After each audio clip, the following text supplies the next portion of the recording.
Bismillahirrahmanirrahim. Assalamualaikum warahmatullahi wabarakatuh. Innal hamdalillah nahmaduhu wa nasta'inuhu wa nastaghfiruh wa na'udzu billahi min syururi anfusina wa min sayyiati a'malina. May yahdihillahu fala mudhillalah wa may yudlilhu fala hadiyalah. Asyhadu an la ilaha illallah wa asyhadu anna Muhammadan 'abduhu wa rasuluhu la nabiyya wa la rasula ba'dah.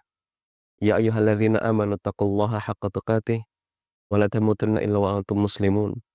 Ya ayyuhan nasu taqu rabbakum alladzi khalaqakum min nafsin wahidah wa khalaqa minha zawjaha وبث منهما رجالا كثيرا ونساء واتقوا الله الذي تساءلون به والأرحام إن الله كان عليكم رقيبا يا أيها الذين آمنوا اتقوا الله وقولوا قولا سديدا يصلح لكم أعمالكم ويغفر لكم ذنوبكم ومن يطع الله ورسوله فقد فاز فوزا عظيما إن أصدق الحديث كتاب الله وخير الهدي هدي محمد صلى الله عليه وسلم وشر الأمور محدثاتها وكل محدثة في الدين بدعة وكل بدعة ضلالة وكل ضلالة في النار أما بعد رب اشرح لي صدري ويسر لي أمري واحلل عقدة من lisani yafqahu qawli.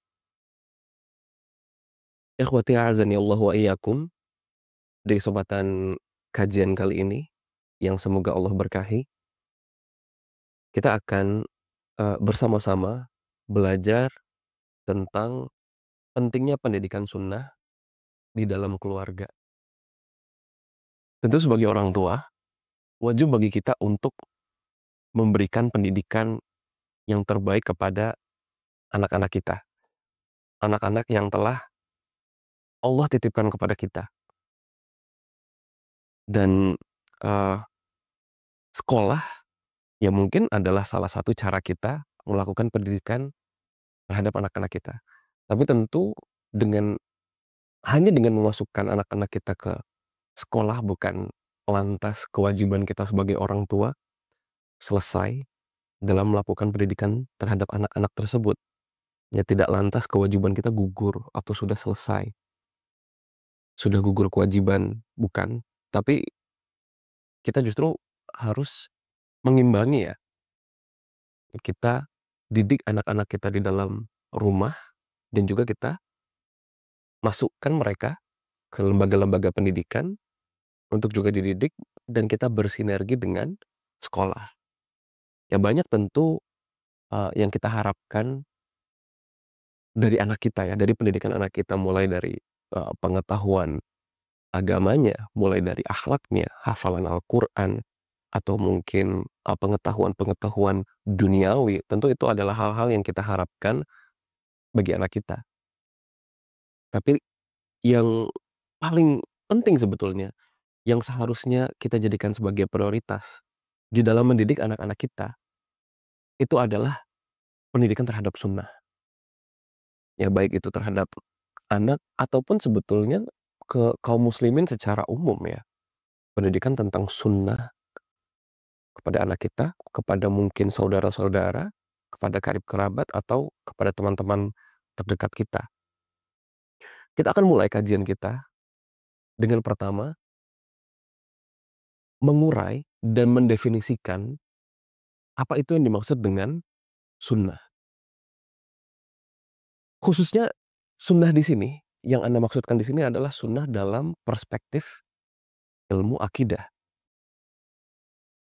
Secara etimologi, ya kita bahas dari secara bahasa terlebih dahulu. Secara bahasa, sunnah itu artinya adalah, bisa artinya jalan, bisa artinya cara, bisa artinya metode.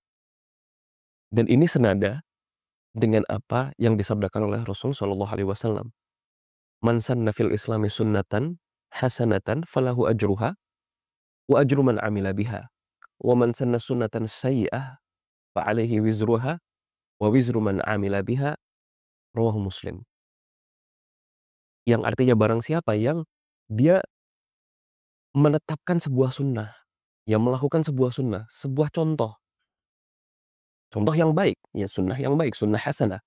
Falahu ajruha, maka orang yang memberikan contoh atau sunnah tersebut, dia akan mendapatkan pahala.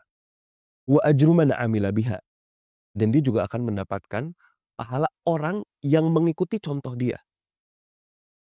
Wa man sanna sunnatan sayyi'ah, dan barang siapa yang dia memberikan contoh atau memberikan jalan terhadap hal yang buruk, fa alaihi wizruha, maka bagi orang tersebut dosa, wa wizru man amila biha, dan tidak berhenti di situ dosanya, na'udzubillah, tapi juga dosa orang-orang yang mengikuti contoh atau jalan yang dia terapkan tersebut. Hadis ini diriwayatkan oleh Imam Muslim rahimahullah. Jadi itu pengertian sunnah secara bahasa. Jadi pengertian sunnah dalam istilah akidah itu berbeda dengan sunnah yang biasa kita ketahui dalam istilah fikih ya. Biasanya yang lebih tersebar di kalangan kaum muslimin itu adalah istilah sunnah secara fikih. Yang artinya adalah perbuatan yang jika kita amalkan itu akan berpahala. Dan jika kita tinggalkan maka itu tidak mengapa. Itu adalah sunnah, betul sunnah. Tapi sunnah dalam istilah fikih. Sedangkan dalam ilmu akidah, ya ini berbeda ya. Tidak sepenuhnya sama dengan istilah fikih tersebut, tapi berbeda. Dan ini sebagaimana yang didefinisikan, ya kata sunnah itu dalam sudut pandang akidah oleh Syekhul Islam Ibnu Taimiyah rahimahullah. Beliau mengatakan, as-sunnatu hiya ma kana alaihi Rasulullah sallallahu alaihi wasallam i'tiqadan wa iqtisadan wa qawlan wa amalan. Sunnah itu adalah kesesuaian, keserasian terhadap apa-apa yang diajarkan oleh Rasul sallallahu alaihi wasallam, baik dari segi keyakinan, segi amalan, atau dari segi ucapan. Itu pengertian sunnah yang dimaksudkan oleh atau yang diartikan oleh Syekhul Islam Ibnu Taimiyah dalam sudut pandang ilmu akidah. Kemudian Ibnu Rajab ya rahimahullah juga mengatakan terkait dengan definisi sunnah ini. As-sunnatu hiya thariq al-masluk. Sunnah itu adalah jalan yang ditelusuri, ya jalan yang ditapaki. Fayashmalu dzalika at-tamassuku bima kana alaihi Nabi sallallahu alaihi wasallam. Dan kata sunnah itu mencakup berpegang teguh terhadap apa yang diajarkan oleh Nabi sallallahu alaihi wasallam. Ya, terhadap jalan beragamanya Nabi. Wa khulafa'uhu ar-rasyidun min al-i'tiqadat wal a'mal wal aqwal ila akhirih. Dan juga mengikuti dan berpegang teguh di jalan agama para khulafa'ur rasyidin. Dan baik berupa keyakinan, amalan, ucapan, dan yang lain sebagainya. Dan Syekh Abdul Salam bin Salim As-Suhaimi rahimahullah mengatakan, "Inda katsirin minas salaf ma'na walakin 'inda katsir minas salaf awsa' min dzalik." Ya makna sunnah itu lebih luas daripada istilah fikih. Ya makna sunnah dalam istilah fikih itu lebih luas bagi ulama salaf. Ya adapun menurut Syekh Abdul Salam bin Salim As-Suhaimi rahimahullah, ya beliau mendefinisikan tentang arti sunnah ini. Beliau berkata, "Idh ya'nuna bisunnah muwafaqatul kitab." Yang dimaksud oleh para ulama salaf, ya ulama sunnah zaman dahulu, yang dimaksud dengan sunnah itu adalah muwafaqatul kitab. Keserasian dan kesesuaian dengan Al-Quran, dengan kitab. Kemudian juga kesesuaian dengan sunnatul Rasulullah sallallahu alaihi wasallam. Kesesuaian dengan sunnahnya Nabi, jalan beragamanya Nabi, contohnya Nabi Muhammad sallallahu alaihi wasallam. Wa ashabihi, dan juga contoh para sahabatnya. Sawa'un fi umuril i'tiqadat, baik itu dalam perkara-perkara yang sifatnya keyakinan, akidah, awil ibadat atau ibadah, wa yuqabiluha al-bid'ah. Dan pengertian sunnah ini lawannya adalah bid'ah. Jadi ini ketika kita membahas tentang pentingnya pendidikan sunnah di dalam keluarga, ini sunnah yang kita maksudkan. Ya, jadi kesimpulannya adalah sunnah dalam ilmu akidah, yaitu jalan yang dilalui oleh Rasulullah SAW dan para sahabatnya dalam beragama. Dan lawan dari sunnah di sini itu adalah bid'ah yang nanti kita akan bahas. Ya kalau kita kembalikan terhadap definisi sunnah dalam fikih, ya itu lawannya adalah, ya bisa jadi dibilang makruh. Ya wajib, sunnah, mubah, makruh, dan haram. Itu ya hukum-hukum syariat yang menjadi pembahasan di dalam ilmu fikih. Tapi bukan itu pembahasan kita. Meskipun bisa jadi masuk, tapi bukan hanya berhenti di situ, tapi lebih luas dari itu. Sunnah yang kita maksudkan di sini adalah global. Semua bentuk amalan, baik itu amalan yang sifatnya keyakinan, pemahaman, atau amalan yang kita lakukan dengan anggota tubuh kita atau kita ucapkan, apapun itu, intinya berkenaan tentang amalan dalam agama ini yang dicontohkan oleh Rasulullah SAW dan juga dipahami dan dipraktekkan oleh para sahabat ridwanullah alaihim ajma'in. Jadi itu adalah Islam sebetulnya. Sunnah adalah Islam dan Islam itu ada sunnah. Sunnah itu adalah Islam sebagaimana yang diturunkan oleh Allah Subhanahu wa taala kepada Nabi Muhammad Shallallahu alaihi wasallam tanpa ada penambahan dan pengurangan di sana. Islam yang murni itu sunnah.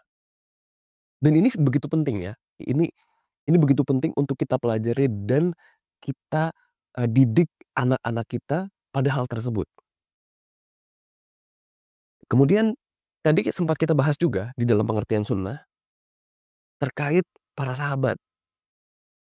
Siapa itu para sahabat? Apa yang dimaksud dengan para sahabat? Para sahabat itu adalah orang-orang yang mereka berjumpa dengan Nabi Shallallahu Alaihi Wasallam.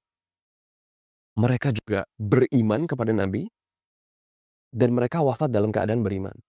Itu adalah para sahabat. Ridwanullah alaihim ajma'in.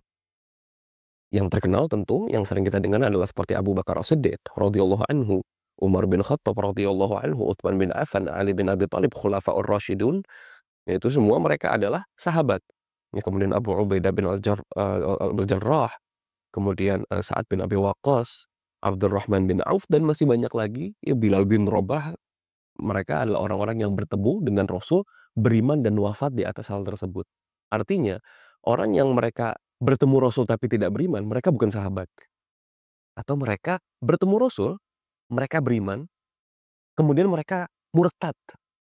Ya murtad dan mati di dalam kemurtadan mereka. Itu juga bukan sahabat. Dan orang yang belum pernah bertemu dengan Rasul, bertatap muka dengan Rasul, maka tidak bisa disebut sebagai sahabat.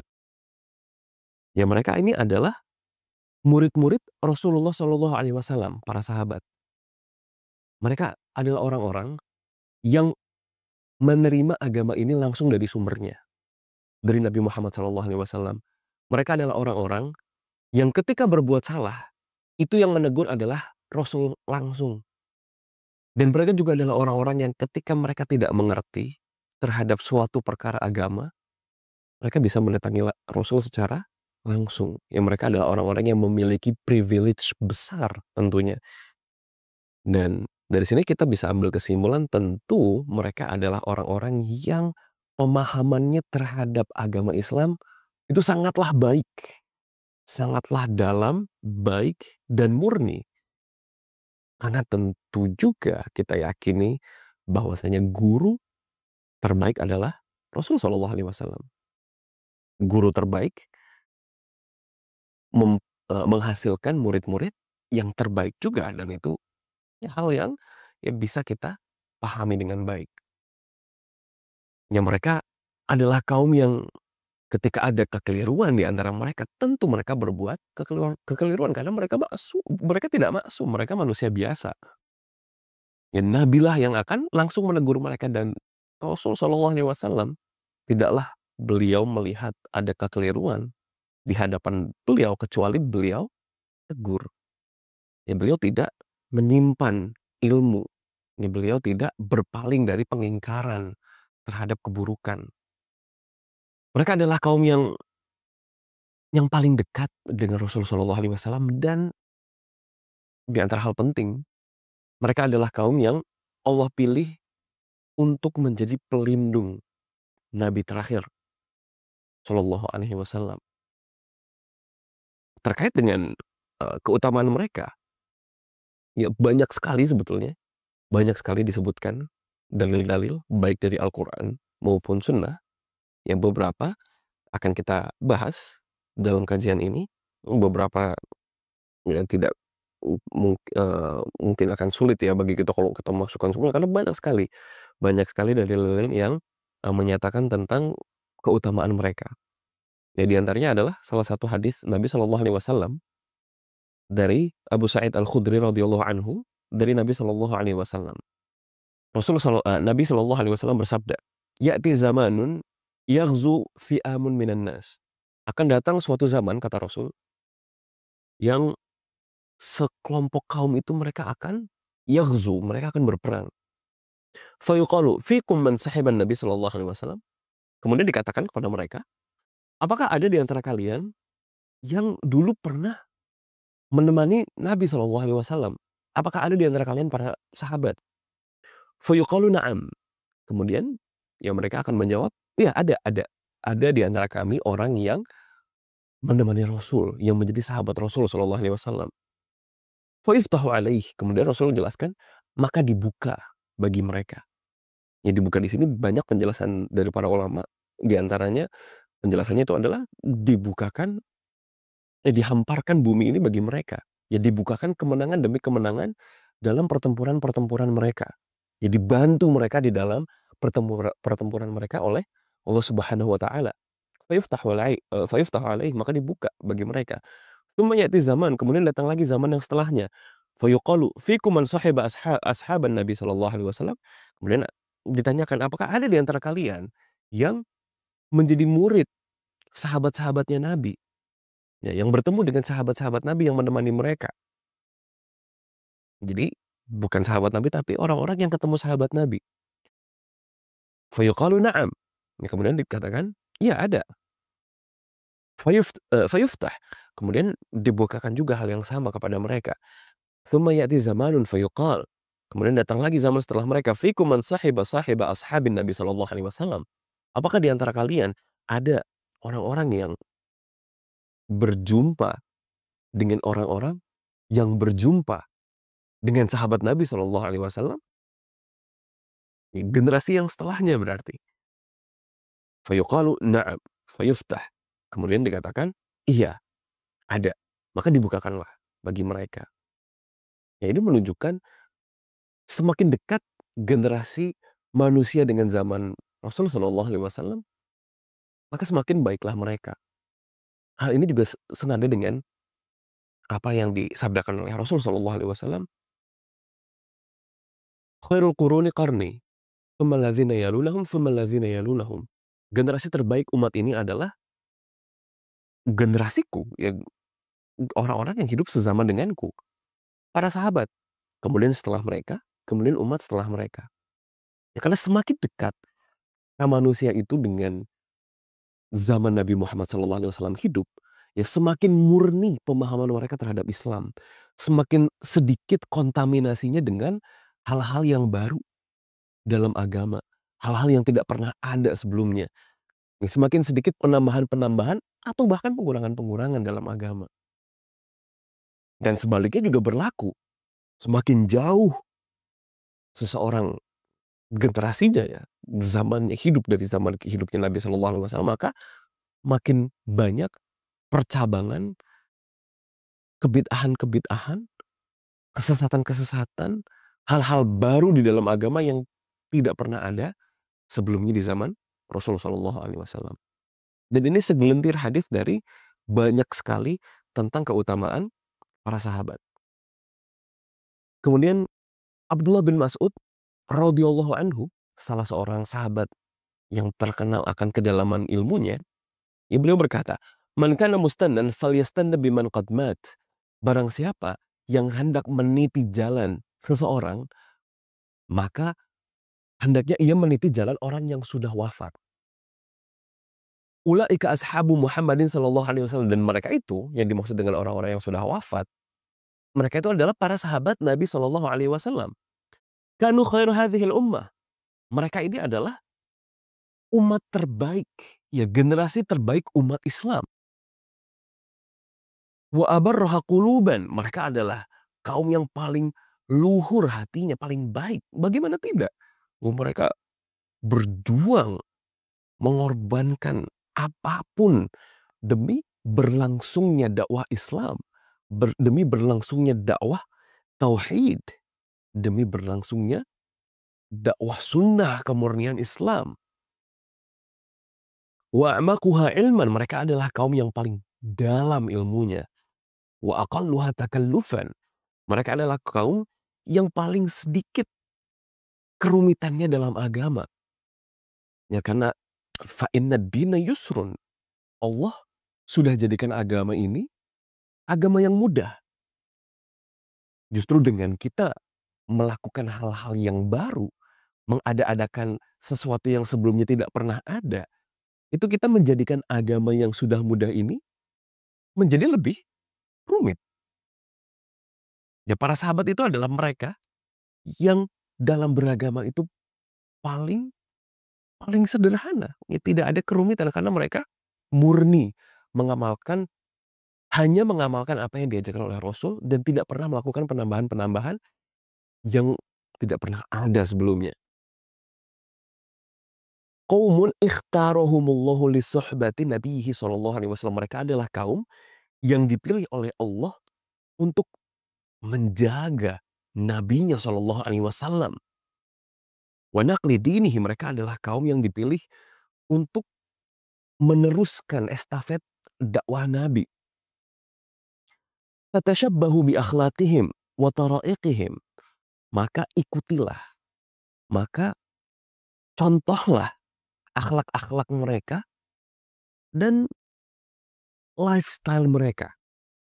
Fahum kanu 'alal hudal mustaqim, karena mereka, para sahabat itu, yang mereka itu sudah pasti berada di atas petunjuk Allah yang lurus. Itu adalah keutamaan para sahabat. Kemudian kita juga pelajari tadi, bahwasanya ada sunnah dan ada bid'ah. Lawan dari sunnah itu adalah kebid'ahan. Apa itu bid'ah? Secara bahasa, bid'ah itu artinya bisa kita terjemahkan sebagai inovasi, sesuatu yang baru. Tentu ketika kita mendengar kata inovasi,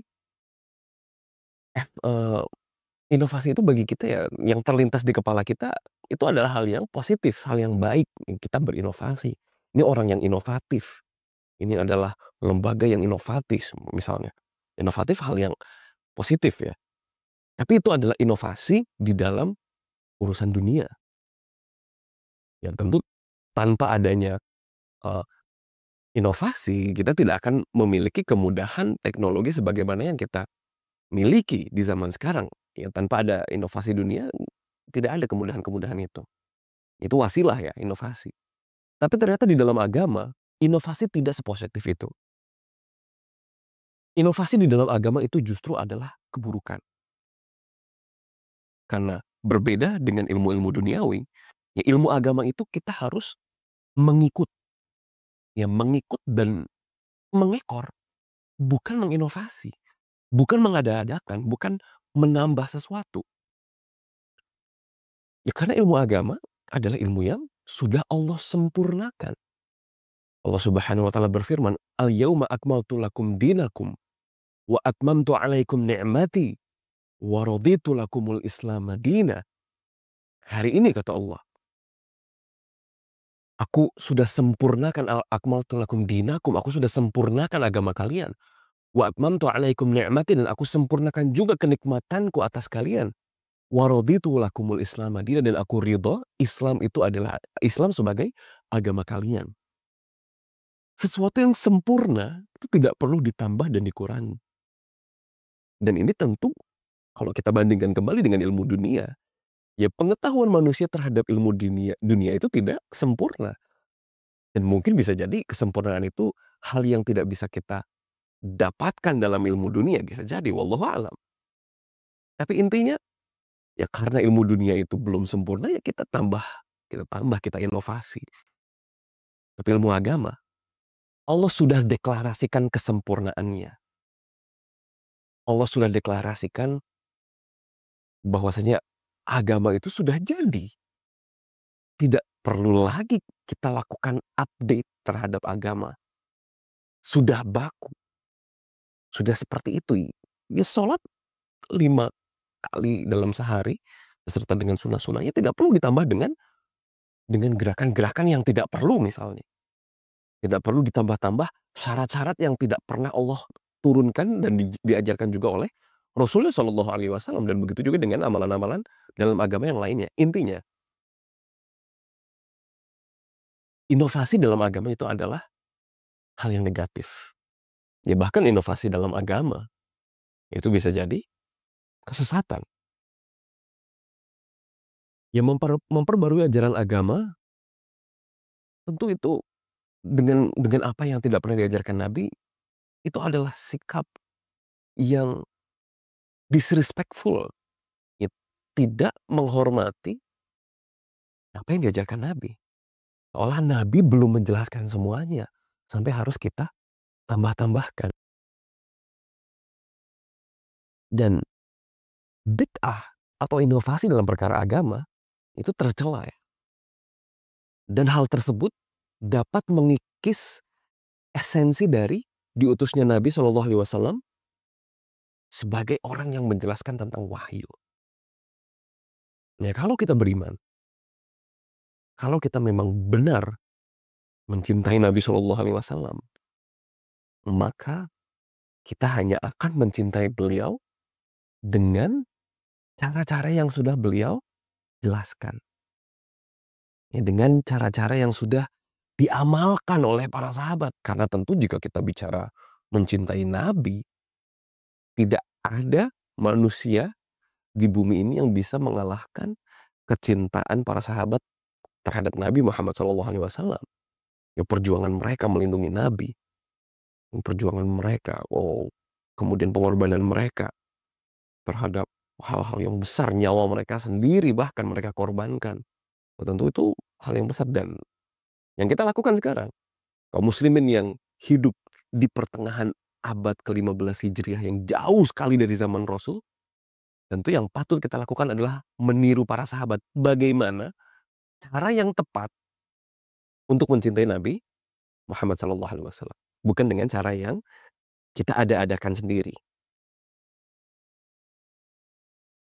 Ya, dari sini kita pahami bahwasanya sunnah dan bid'ah itu saling berlawanan. Nabi pun Shallallahu Alaihi Wasallam bersabda, "Man ahdatha fi amrina hadza ma laisa minhu fahuwa raddun." Barang siapa yang dia berinovasi dalam urusan kami ini, maksudnya urusan agama, apa yang tidak ada di dalam agama yang sudah diajarkan, fahuwa raddun, maka itu tertolak. Itu amalan yang tidak diterima di sisi Allah. Percuma beramal, meniatkan untuk beribadah, meniatkan mencintai Nabi, tapi ternyata caranya salah. Itu bisa tertolak. Ya caranya dengan sebagaimana yang tidak pernah diajarkan itu bisa tertolak. Ya, jadi niatan baik saja tidak cukup jika tidak dibarengi dengan amalan yang sesuai dengan tuntunannya. Maka jika sunnah artinya mengamalkan agama ini sesuai dengan pemahaman para sahabat terhadap ajaran Rasul Shallallahu Alaihi Wasallam, maka bid'ah itu adalah sebaliknya. Bid'ah adalah menyelisihi pemahaman para sahabat dalam mengamalkan agama. Jadi, ya kita melakukan sesuatu yang tidak pernah diamalkan oleh para sahabat sebelumnya. Ya tentu ini tidak berkaitan dengan hal-hal yang sifatnya duniawi, seperti kita ke masjid naik motor, atau kita sholat di masjid pakai AC. Ya, itu adalah inovasi hal yang sifatnya duniawi yang bisa membantu memberikan kenyamanan bagi kita. Dan hal tersebut tidak ada di zaman Nabi dan di zaman para sahabat. Tentu tidak digunakan oleh mereka karena memang tidak ada. Tapi kalau ada, tentu pasti akan digunakan karena itu alat. Kemudian kita bahas lebih lanjut tentang pentingnya pendidikan sunnah ini. Ya, kita sebagai orang tua, kaum muslimin, kita memiliki anak-anak kaum muslimin yang akan menjadi generasi penerus kaum muslimin nanti. Pengetahuan terhadap sunnah ini adalah prioritas yang paling utama sebetulnya bagi kita terhadap anak-anak kita. Khususnya yang pertama itu adalah keutamaan berpegang teguh kepada sunnah.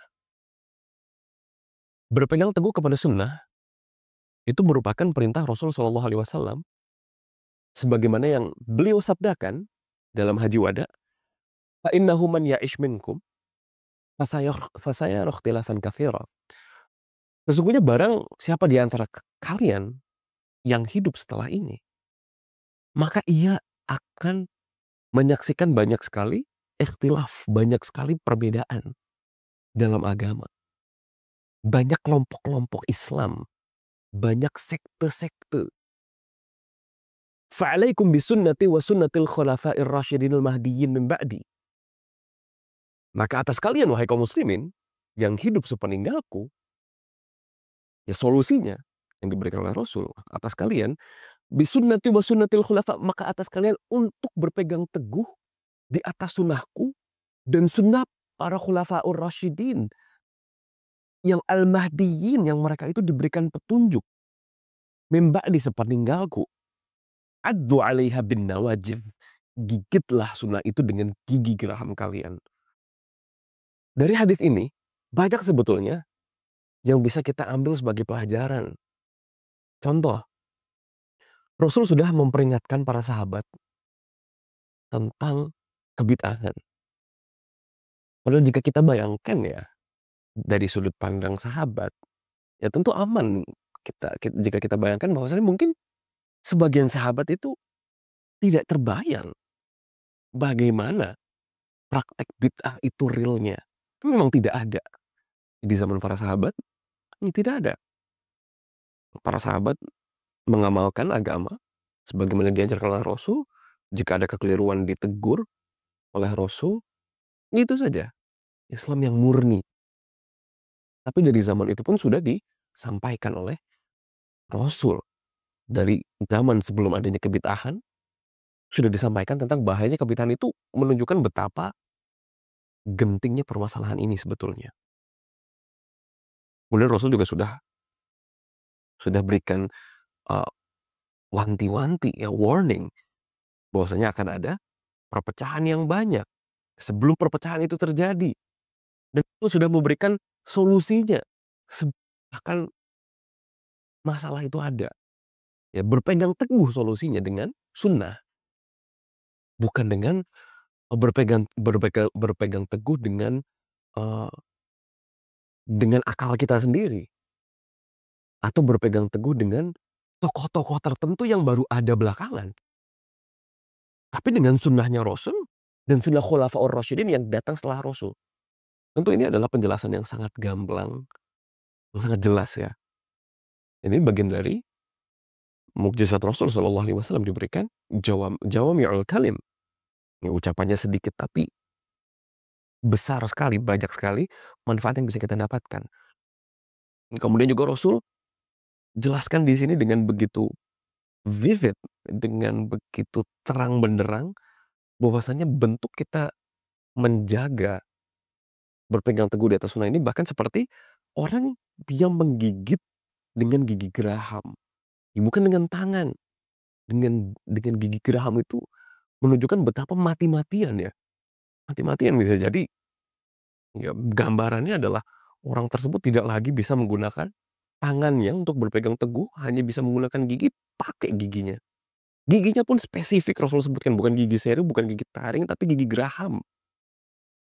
Gigit sampai kapanpun gigit, berpegang teguh. Karena itu artinya ya, sebagian ulama juga menjelaskan, ya daya tarik dari pemikiran-pemikiran baru, praktek-praktek baru dalam agama, itu daya magnetnya kuat. Ya bisa jadi di situ ada social pressure, ya ada tekanan sosial di situ, atau apapun itu ya. Jadi seseorang itu tergoda untuk mengikuti pemahaman baru tersebut, untuk melakukan praktek-praktek baru tersebut? Bisa jadi. Makanya Rasul memberikan penjelasan gigit dengan gigi geraham. Pegang mati-matian. Maka mengamalkan ajaran Islam itu sama dengan mengamalkan ajaran sunnah. Ya karena sunnah adalah Islam yang murni. Islam sebagaimana yang diturunkan kepada Nabi Muhammad SAW 15 abad yang lalu. Mengikuti sunnah artinya mengikuti ajaran Islam yang murni dari berbagai penambahan atau bisa jadi berbagai pengurangan. Tentu hal ini banyak keutamaannya ya, mengikuti sunnah. Berpegang teguh kepada sunnah banyak sekali keutamaannya. Ya di antaranya adalah amalan ibadah kita diterima oleh Allah Subhanahu wa taala. Karena di antara syarat diterimanya amal ibadah itu ada dua. Yang pertama ikhlas. Yang kedua adalah ittiba. Yang mengikuti, ittiba itu mengikuti sunnah Rasul Shallallahu Alaihi Wasallam. Kalau tidak ikhlas ria, Allah tidak akan terima. Allah tidak butuh dengan amalan kita. Kita yang butuh amalan kita diterima. Ya kalau syarat-syarat itu tidak terpenuhi, ikhlasnya tidak ada, tidak diterima. Tidak ittiba, tidak kita dalam amalan kita tidak mengikuti sunnah Rasul, ya tidak diterima juga. Dan Allah Subhanahu wa taala firman, "Qul in kuntum tuhibbunallaha fattabi'uni yuhibbukumullah wa yaghfir lakum dzunubakum. Wallahu ghafurur rahim." Katakanlah, katakanlah wahai Muhammad kepada manusia, jika kalian mencintai Allah, beneran cintanya, ya bukan sekedar gombalan, omongan cinta-cinta tapi tidak ada substansinya. Jika kalian benar-benar mencintai Allah, fattabi'uni, maka ikutilah aku, ikutilah Rasul maksudnya. Yuhibbukumullah, maka kalian akan dicintai oleh Allah. Wa yaghfir lakum dzunubakum, dan Allah, satu, kita akan mendapatkan cinta Allah jika kita mengikuti sunnahnya. Yang kedua, Allah akan ampuni dosa kita. Wallahu ghafurur rahim, dan Allah adalah zat yang maha pengampun lagi maha penyayang. Kedua, ya, ketika kita mengikuti sunnah, di antara keutamaannya kita mendapatkan cintanya Allah dan kita mendapatkan ampunan. Imam Malik bin Anas rahimahullah mengatakan, "As-sunnatu kasafinatin Nuh, man rakibaha faqad naja." Sunnah itu seperti bahtera Nuh alaihi salam. Barang siapa yang ia naik di atas bahtera tersebut, dia selamat. Barang siapa yang berpegang teguh terhadap sunnah, dia selamat. Wa man takhallafa anha ghariq. Dan barang siapa yang ia berpaling dari bahtera Nuh, maka ia akan tenggelam. Nah, ini menganalogikan barang siapa yang berpaling dari sunnah, ia lebih mencintai kebid'ahan, maka ia akan binasa. Imam Az-Zuhri rahimahullah mengatakan, "Kana man madha min ulama'ina yaqulun." Dahulu para ulama kami berkata, "Al-i'tisamu bis sunnati, al-iltizamu bis sunnati najatun." Beriltizam, ya berpegang teguh terhadap sunnah itu adalah sebab keselamatan. Wa kataba Umar bin Abdul Aziz wasiyatan li rajul. Kemudian Umar bin Abdul Aziz wasiat kepada seseorang. Dan beliau menulis, "Fa'alaika biluzumi sunnah fa innaha laka bi'idnillahi asmah." Wajib bagimu untuk berpegang teguh di atas sunnah, karena itu bagimu di sisi Allah adalah perlindungan. Dan para ulama juga mengatakan, "Man usyriba fi qalbihi hubbul bid'ah, dhahaba anhu hubbus sunnah." Barang siapa yang dituangkan pada hatinya kecintaan kepada hal-hal yang bid'ah, maka akan pergi dari hatinya kecintaan terhadap sunnah. Na'udzubillah min dzalik. Nah, ikhwatil kiram a'azanillahu wa iyyakum, tentu ini adalah hal yang perlu kita pahami, kita bangun pondasi pemahaman kita dan kita amalkan, ya bahwasanya sunnah yang kita maksudkan di sini adalah Islam, Islam yang murni, dan Islam itu adalah sunnah. Ya, sunnah dan Islam itu satu kesatuan yang tidak bisa kita lepas. Sudah satu paket. Sunnah adalah Islam yang murni, bersih dari kebid'ahan. Islam yang sebagaimana diajarkan oleh Rasul Shallallahu Alaihi Wasallam. Jika kita ingin anak kita Islamnya kuat, ya istilah kita, ingin anak kita anak yang soleh. Pandangan kita sebagai orang tua tentu anak yang soleh itu adalah anak yang banyak beramal, ya, banyak melakukan ibadah. Ya tentu ini juga artinya kita menginginkan anak kita anak yang mengamalkan sunnah. Ya, untuk apa kita?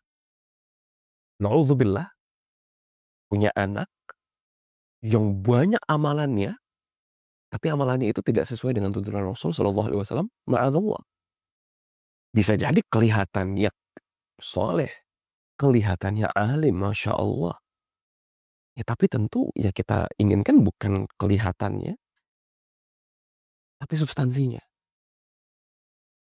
Bukan efeknya di dunia, tapi juga keselamatan di akhirat. Itu yang kita inginkan sebetulnya.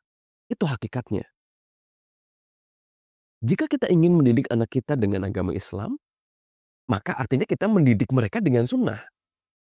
Artinya kita sebagai orang tua perlu memahami dengan baik sunnah atau Islam yang murni itu. Dan tentu ini adalah hal yang sudah kita pahami bersama, bahwasanya orang tua adalah sekolah pertama bagi anaknya. Sekolah yang pertama dan yang utama sebetulnya. Yang tidak bisa kita sebagai orang tua, kita masukkan anak kita ke sekolah, kita pilihkan sekolah sunnah. Alhamdulillah Allah berikan banyak sekali sekolah sunnah di Indonesia, kita masuk ke, terus kita lepas tangan. Kemudian ketika balik, ternyata kita belum tahu juga tentang sunnah itu apa. Ketika anak kita kembali ke rumah, ya kita kembalikan kondisinya sebagaimana sebelum anak itu dididik oleh gurunya di sekolah sunnah. Buat apa? Tentu ini adalah hal yang percuma. Ya maka pendidikan tentang Islam atau sunnah itu merupakan kurikulum fondasional paling pertama yang bisa kita berikan sebagai orang tua kepada anak kita. Kemudian perlu juga kita pahami, ikhwatil kiram, a'azani Allah wa iyyakum, tentang bahaya kebid'ahan di dalam agama. Tentu kita sebagai orang tua tidak menginginkan anak kita tertimpa keburukan, tertimpa musibah, naudzubillah, atau melakukan hal-hal yang buruk. Ya, ketika kita mendengar anak kita melakukan keburukan misalnya di suatu tempat, ya tentu itu akan membuat hati kita sedih. Ya, melakukan perbuatan buruk A, perbuatan B, kita dapat laporannya, sedih kita. Tapi jarang mungkin ya kita pahami atau kita sadari bahwasanya perbuatan terburuk, di antara perbuatan terburuk yang bisa dilakukan anak kita itu adalah melakukan kebid'ahan. Belajar kebid'ahan, mengamalkannya, atau bahkan mungkin menyebarkannya ke orang banyak. Ya, kita akan bahas tentang bahaya kebid'ahan yang sering kali kita luput memahami bahwasanya itu memang hal yang berbahaya. Syekh Abdul Aziz bin Baz rahimahullah berkata, "Innal bid'a fawqal kabair." Sesungguhnya kebid'ahan itu lebih parah dari dosa besar. Wa annaha tali syirk li'annaha qadahun fi dinillah. Dan kebid'ahan itu levelnya di bawah kesyirikan. Ya, syirik adalah dosa yang paling besar. Tidak ada dosa yang lebih besar dari kesyirikan. Nah, level di bawah kesyirikan itu bid'ah. Kenapa? Li'annaha qadhun fi dinillah. Karena kebid'ahan itu adalah bentuk penghinaan terhadap agama Allah Subhanahu wa taala. Jadi lebih berbahaya sebetulnya ketimbang anak kita melakukan kemaksiatan. Ya harusnya kita lebih cemas, lebih khawatir ketika anak kita melakukan kebid'ahan. Dan tentu kita sebagai orang tua perlu tahu, ya perlu bisa mengetahui ilmu mana Islam yang murni, mana Islam yang tidak sesuai dengan ajaran Nabi dan praktek para sahabat. Agar kita bisa membantu anak kita keluar dari kebid'ahan. Kalau memang terjerumus, na'udzubillah min dzalik. Ya semoga Allah lindungi kita dan anak-anak kita dari kebid'ahan. Dan masih banyak lagi sebetulnya bahaya kebid'ahan yang dijelaskan oleh para ulama. Ya di antaranya tadi, amalan yang bid'ah itu tidak akan diterima di sisi Allah. Kemudian Allah juga berfirman, "Wa may yushaqiqir rasul min ba'di ma tabayyana lahul huda wa yattabi' ghaira sabilil mu'minin nuwallihi ma tawalla wa nuslihi jahannam wa sa'at masira." Barang siapa yang menentang Rasul, kata Allah, sesudah jelas kebenaran baginya dan mengikuti jalan yang bukan jalan orang-orang mukmin. Maksudnya orang mukmin di sini adalah para sahabat. Para sahabat dan yang mengikuti para sahabat. Ini orang mukmin nih. Itu definisinya di sini. Mengikuti jalan yang bukan jalannya sahabat. Bikin jalan sendiri. Inovasi sendiri dalam agama. Membuat hal-hal baru. Membuat perayaan-perayaan baru yang tidak pernah ada. Ya barang siapa yang melakukan itu, nuwallihi ma tawalla. Kami biarkan ia leluasa terhadap kesesatan yang telah dikuasainya itu, kata Allah. Na'udzubillah. Allah palingkan dia. Sudah Allah tampakkan ini Islam yang murni, ini sunnah. Dia menolak, dia berpaling, Allah palingkan lagi. Allah tidak butuh ya terhadap orang itu, orang yang berpaling dari sunnah. Ya akan Allah palingkan. Dan kami masukkan ia ke dalam jahannam. Dan jahannam itu seburuk-buruk tempat kembali. Kemudian ini di antara bahaya kebid'ahan sebagaimana yang dijelaskan oleh para ulama adalah hal tersebut dapat menghancurkan agama dan kaum muslimin. Ya kebid'ahan terhadap agama mengantarkan seseorang berpikir radikal, mengkafirkan pemerintah, mengkafirkan kaum muslimin, membunuh, menghalalkan darah, rusak semua. Kaum musliminnya banyak yang tertimpa musibah karena kebid'ahan ini, dan agama Islam pun menjadi rusak citranya ya di kalangan manusia, menjadi jelek. Rasulullah Shallallahu Alaihi Wasallam bersabda, "Man ahdatha hadathan aw awa muhdithan fa'alaihi la'natullah wal malaikah wan nas ajma'in." Ruwahul Bukhari wa Muslim. Ya dalam hadis yang diriwayatkan oleh Imam Bukhari dan Muslim, ya Rasulullah SAW bersabda, barang siapa yang ia mengada-adakan sesuatu yang baru dalam agama, atau ia melindungi orang yang mengada-adakan sesuatu yang baru dalam beragama, fa'alaihi la'natullah, maka atas orang tersebut laknat dari Allah, laknat dari para malaikat, dan dari manusia seluruhnya. Na'udzubillah min dzalik. Tentu ini kebid'ahan adalah hal yang sangat berbahaya. Banyak sebetulnya sumber-sumber dan dalil-dalilnya.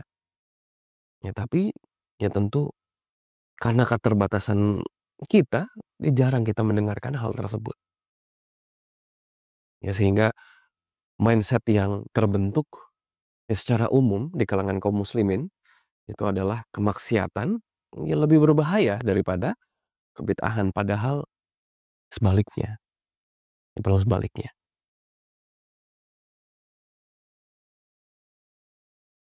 Dan peranan kita sebagai orang tua dalam pendidikan sunnah terhadap anak-anak kita tentu ini penting ya, dan hal yang harusnya menjadi prioritas utama kita. Ya, kita mendidik diri kita sendiri tentang sunnah, tentang bahaya bid'ah, kemudian kita tularkan kepada anak kita ya, sebagai pondasi beragama mereka. Ini harusnya jauh kita kita masukkan sebelum sebelum kita ajarkan hal-hal lain ya tentang kehidupan kepada anak-anak kita. Yang menyambung rantai pemahaman sunnah itu adalah amal jariah yang bisa kita lakukan kepada anak-anak kita. Ya, karena jika kita permisalkan, ya pemahaman sunnah ini seperti rantai, ya seperti sanad yang terus bersambung. Ya dari zaman sahabat, kemudian murid-muridnya sahabat, yang kita sebut dengan tabi'in, kemudian tabi'ut tabi'in terus ke ulama-ulama yang mereka berpegang teguh terhadap sunnah sampai hari kiamat, ya sampai zaman kita sampai hari kiamat. Pemahaman terhadap sunnah yang murni tersebut adalah pemahaman yang tidak akan pernah hilang, akan terus ada. Tinggal bagaimana kita mau mempelajarinya atau tidak. Dan itu adalah amal jariah yang beruntun. Ya kita mengamalkan ini, ya ini adalah sunnah hasanah yang sudah dikerjakan oleh para ulama-ulama yang ada di atas sunnah. Ya, para sahabat juga yang ada di atas sunnah. Dan ini kita lanjutkan rantai yang mulia ini kepada anak-anak kita. Turun-temurun kita lanjutkan.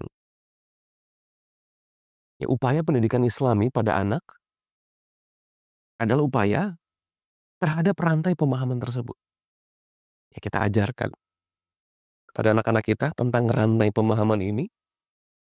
Ini kita sampaikan juga tentang betapa pentingnya kita berpegang teguh, kita gigit rantai pemahaman ini dengan gigi geraham kita sebagaimana yang diungkapkan oleh Rasulullah SAW. Dan kita sebagai orang tua yang memiliki pengaruh yang besar dalam pembentukan lingkungan rumah kita. Sebagaimana yang sering diucapkan ya oleh pepatah Arab, al-insanu ibnu bi'atih. Manusia itu adalah anak dari lingkungannya. Ya, ini menunjukkan betapa lingkungan itu adalah faktor besar, faktor yang sangat efektif dan optimal dalam membentuk karakter anak. Ya, anak yang hidup di rumah yang jarang orang sholat di situ, dia akan menganggap kalau sholat itu tidak penting. Anak yang hidup di dalam rumah yang banyak dilakukan kemaksiatan di situ, maka tidak tertutup hati anak tersebut dari kemaksiatan, terbuka, menganggap kemaksiatan biasa saja. Sama, anak yang hidup di lingkungan yang tidak menjunjung tinggi nilai sunnah, nilai Islam yang murni, maka ia akan lebih terbuka terhadap kebid'ahan. Na'udzubillah min dzalik. Dan tentu eee, hal mungkin hal terakhir yang bisa kita bahas dalam kajian singkat ini, perlu kita pahami bahwasanya sunnah mendatangkan keberkahan bagi keluarga kita. Ini harapan setiap kita. Siapa yang tidak mengharapkan keberkahan dari Allah turun pada keluarga kita, ya pada pasangan kita, pada rumah kita, anak-anak kita. Allah Subhanahu wa taala berfirman di dalam surat At-Taubah, "Was-sabiqunal awwaluna minal muhajirin wal ansar walladzina ittaba'uuhum bi ihsan radhiyallahu anhum wa radu anhu wa 'adda lahum jannat tajri min tahtihal anhar khalidina fiha abada dzalikal fawzul 'adzim." Dan orang-orang yang as-sabiqunal awwalun, yang sudah duluan masuk Islam, tentu yang dimaksud di sini adalah para sahabat. Dari kalangan muhajirin, dari kalangan ansor, sahabat semua mereka. Walladzina taba'uhum bi ihsan, dan orang-orang yang mengikuti jalan mereka dengan baik. Ini juga penjelasan tambahan ya. Jadi ternyata mengikuti itu ada spektrumnya. Ada orang yang mengikuti biasa saja, ada orang yang mengikuti dengan baik, ada orang yang tidak peduli dengan jalan tersebut, ada orang yang berpaling. Jadi barang siapa mereka yang mengikuti dengan baik, ya, mengikuti dengan baik jalan beragama para sahabat ini, radhiyallahu anhum, Allah ridho terhadap mereka. Kita akan mendapatkan keridhaan Allah jika kita mengikuti jalan ini. Waradu anhu, dan mereka pun Allah persaksikan di sini, mereka pun para sahabat ini dan orang-orang yang beriman yang mengikuti mereka, ya Allah persaksikan bahwasanya mereka ridho terhadap Allah sebagai Rabb. Allah persaksikan tentang kualitas keimanan mereka. Wa'adda lahum jannat, Allah siapkan bagi mereka surga-surga yang mengalir di bawahnya sungai-sungai, yang mana mereka kekal di dalamnya selamanya. Dzalikal fawzul azim, itulah kemenangan yang besar, itulah kesuksesan yang sesungguhnya. Kita akan mendapatkan keridhaan Allah, keberkahan keluarga kita. Allah ridho terhadap keluarga kita, itu ini di antara kuncinya. Dengan mengikuti sunnah, dengan menjunjung tinggi nilai-nilai sunnah, sehingga kita, pasangan kita, anak-anak kita, keturunan kita, atau bahkan cucu-cucu kita, itu adalah generasi, ya keluarga, yang mereka berpegang teguh di atasnya. Generasi demi generasi yang Allah berikan ridhonya, yang Allah berkahi. Ya semoga Allah Subhanahu wa Ta'ala yang menjadikan kita orang-orang yang terus berada di atas sunnah, berpegang teguh di atasnya, dan juga saudara-saudara kita, keluarga kita, dan anak-anak kita. Semoga Allah memberikan taufik kepada semuanya. Demikian kajian yang bisa Ana berikan pada kesempatan kali ini. Tentu kebenaran yang ada dalam kajian ini hanyalah berasal dari Allah Subhanahu wa Ta'ala, dan jika ada kesalahan atau kekeliruan selama penyampaian tadi, itu adalah kesalahan Ana atau berasal dari setan. Semoga Allah ampuni kita semua. Semoga Allah memberikan taufik kepada semuanya. Kita cukupkan kajian ini dengan doa kafaratul majlis. Subhanakallahumma bihamdik, asyhadu an la ilaha illa anta astaghfiruka wa atubu ilaik. Syukran. Jazakumullah khairan katsiran. Assalamualaikum warahmatullahi wabarakatuh.